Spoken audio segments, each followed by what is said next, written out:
Salut tout le monde, aujourd'hui je vais vous montrer comment créer un bot en 10 minutes, comment appliquer une stratégie grid et on va en parler maintenant de comment l'utiliser, pourquoi l'utiliser et qui peut utiliser cette stratégie. Allez c'est parti, on commence dès maintenant. Alors déjà, c'est quoi cette stratégie grid? Comment l'utiliser? Pourquoi l'utiliser déjà? Alors une stratégie grid, c'est très simple. En gros, on vient définir une plage de prix auquel on va venir faire un arbitrage. Qu'est-ce que c'est un arbitrage de prix? Donc tout d'abord, il faut prendre un sens. Donc par exemple, si on est bullish, on va prendre un long de base, on va prendre un grid long.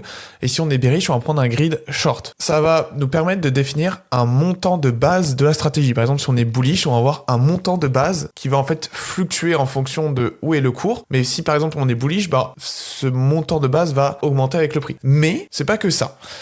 On va venir arbitrer cette position. C'est-à-dire que si on monte, on va venir en vendre un petit peu. Et si on descend, on va venir recharger notre position. Donc on va accumuler un peu plus de tokens et une fois qu'il monte légèrement, on va directement revendre. Et donc il va y avoir plein d'ordres de vente et d'achat partout et cela va se mettre automatiquement. Donc par exemple, si on vient toucher un ordre d'achat, on va directement mettre un nouveau ordre de vente et inversement.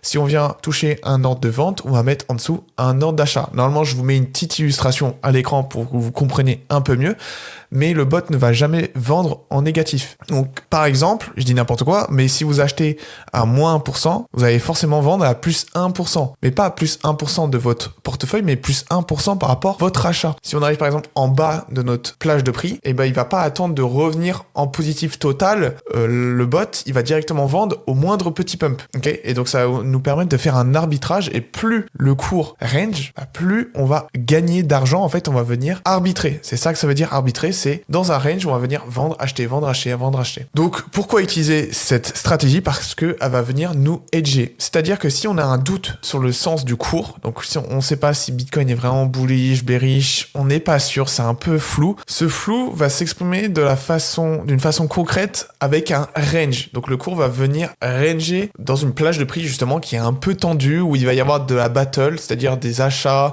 des ventes, etc. Il va y avoir vraiment une vraie bataille entre les longs et les shorts. Et justement, c'est ici qu'il faut déployer la stratégie grid. Et donc, on va aller voir avec la stratégie des vagues d'Elliott comment on peut justement fusionner deux stratégies pour avoir une stratégie suprême, ultime.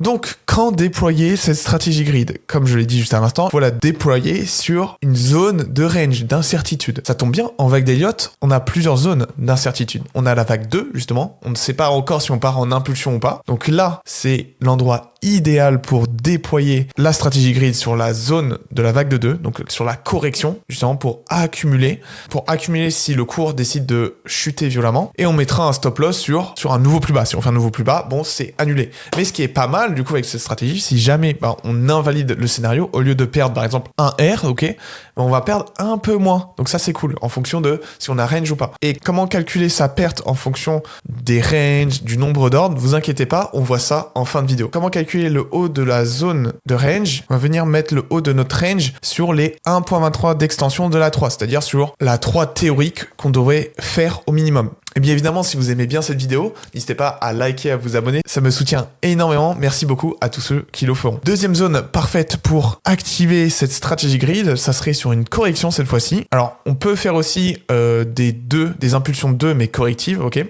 Mais il y a aussi une autre zone où on peut déployer cette stratégie grid, ça serait sur les rebonds de B. Donc vous savez, quand on est dans une phase de transition, ça veut dire de correction à court terme en A, B et C, on peut déployer notre stratégie sur le haut de la B. Donc ça va être entre 0.3 et 1.23 et au 1.6 on a notre invalidation. Donc je vous mets bien évidemment à chaque fois des screenshots pour illustrer mon propos. Et donc si on vient toucher les 1.6, ça vient invalider notre correction et donc on s'est fait SL. Donc encore une fois, il faut calculer son risque. Donc on vient mettre notre SL sur les 1.6 de Fibo, donc c'est équivalent au P-stop, c'est vrai que j'en ai pas parlé tout à l'heure, vous avez le P-stop, le P-top, le P-entrée, donc c'est là où vous entrez, donc ici, notre entrée, ça serait sur le début de l'impulsion de B, donc peu importe où vous rentrez, pour définir le point bas de notre zone de prix sur une transition baissière, sur une transition en ABC, ça va être un peu plus compliqué, parce qu'il existe plusieurs transitions possibles. On a une ABC en flat, donc quand on fait un gros rebond de B, comme vous pouvez voir à l'écran, et aussi on a une petite transition de B, donc c'est-à-dire qu'on va faire un petit rebond, et ça va s'appeler une zigzag. Une zigzag, ça va être en moyenne les 0,7 d'extension de la C. Donc vous pouvez mettre jusqu'au 0,7, mais attention parce que l'invalidation,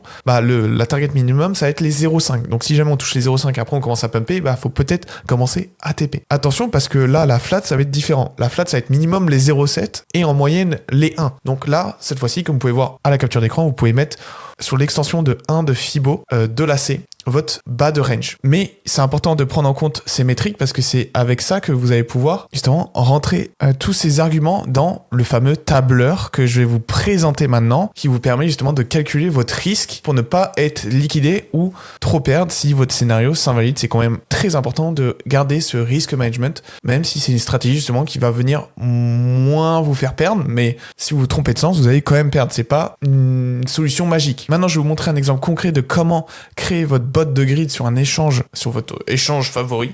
On va faire un exemple concret. Donc ici, on a Bitcoin en futur. Et par exemple, là, je suis sur Pionex. C'est vraiment l'échange numéro 1 pour les bots. Je parle bien des bots. Moi, comme vous le savez, je suis toujours sur BTMX pour le futur. Mais par contre, maintenant, pour le bot, pour les créations de bots, maintenant, je suis sur Pionex parce que c'est trop bien. Comme vous pouvez le voir à droite, il y a vraiment énormément de bots possibles et la création est top. Vraiment, il y a beaucoup d'arguments possibles, il y a beaucoup de paramètres possibles.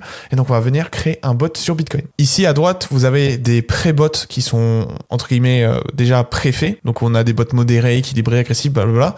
Mais nous, c'est pas ça qu'on veut. Nous, on veut faire notre propre bot. Donc, on va aller dans Réglages manuels. Et ici, on va venir mettre la fourchette de prix. Ici, la quantité de grid. Ce que je vais vous expliquer après, la quantité de grid, ça va être le nombre total d'ordres que vous devez mettre dans la stratégie. Et ça, c'est très important. Pourquoi ? Je vais vous expliquer juste après. Pour l'instant, je vous montre l'échange. Ici, vous devez mettre le montant d'investissement et puis c'est tout. Ce qui est important, c'est quand même si vous avez la possibilité, ça va dépendre de votre exchange, mais par exemple, je vous conseille plus de mettre géométrique que arithmétique parce que arithmétique, ça va suivre un montant alors que géométrique, ça va être des pourcentages. Et vous allez voir que les pourcentages, c'est un peu mieux parce que ça représente un peu mieux la stratégie des Zero Wave qui se fait en pourcentage. Donc on a vu comment calculer la fourchette de prix en fonction de où est-ce qu'on en est sur les vagues, est-ce qu'on est dans une impulsion ou une transition. Ok, donc très bien, maintenant on sait comment paramétrer nos SL, nos TP. Maintenant qu'on a tout vu sur les zones de prix, comment savoir le nombre d'ordres d'achat ou de vente qu'il faut sur la charte?